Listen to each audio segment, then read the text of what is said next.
The air hung heavy and still. Dust devils danced across the cracked earth, mocking the empty riverbeds.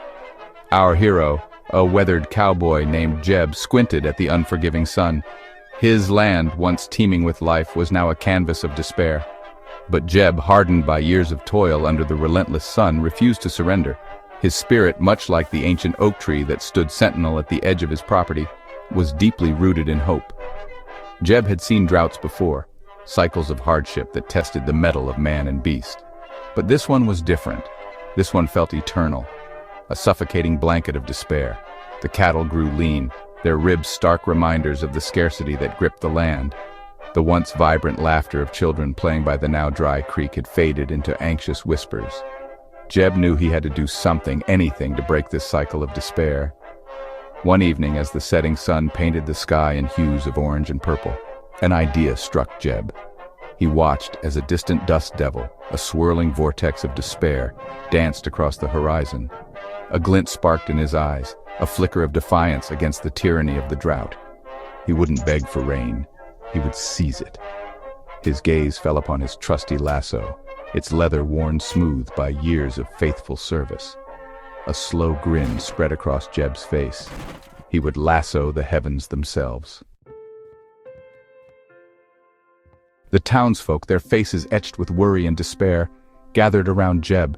They had heard whispers of his outlandish plan, whispers that spread like wildfire through the parched land. Some scoffed, their faces etched with doubt. Others, desperate for any glimmer of hope, clung to his words like a lifeline. Jeb, his weathered face a mask of determination, stood before them, his trusty lasso held firmly in his calloused hand. "I aim to lasso us some rain," he declared, his voice a low rumble that echoed the distant thunder he longed to hear. Jeb, a man of action rather than words, didn't bother explaining the science behind his plan. For what did science know of desperation, of the unyielding spirit of a man facing his demons? He would use the tools he knew, tools that had served him well against stampedes and unruly stallions. He would use his grit, his determination, and his trusty lasso to bend the will of the heavens themselves. He would show them that even in the face of overwhelming odds, hope could bloom. Night fell, cloaking the land in an inky blackness punctuated only by the light of a million stars. The air crackled with anticipation. Jeb stood alone, a solitary figure silhouetted against the star-dusted sky. He twirled his lasso, the leather whistling softly in the stillness of the night, a familiar comfort in the face of the unknown.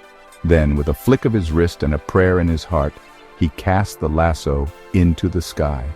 The lasso, imbued with Jeb's unwavering spirit and the hopes of a parched land, seemed to glow with an otherworldly light, cutting a luminous path through the darkness. The wind, as if awakened by this audacious act, picked up. The whispers of doubt from the townsfolk were swept away, replaced by gasps of awe. As the lasso soared higher and higher, it snaked its way through the heavens, a beacon of defiance against the unforgiving sky. Jeb held firm, his feet planted on the ground, his weathered face a mask of concentration as he felt the weight of the lasso pulling against him. He was a man locked in a celestial tug-of-war, his opponent the very forces of nature themselves.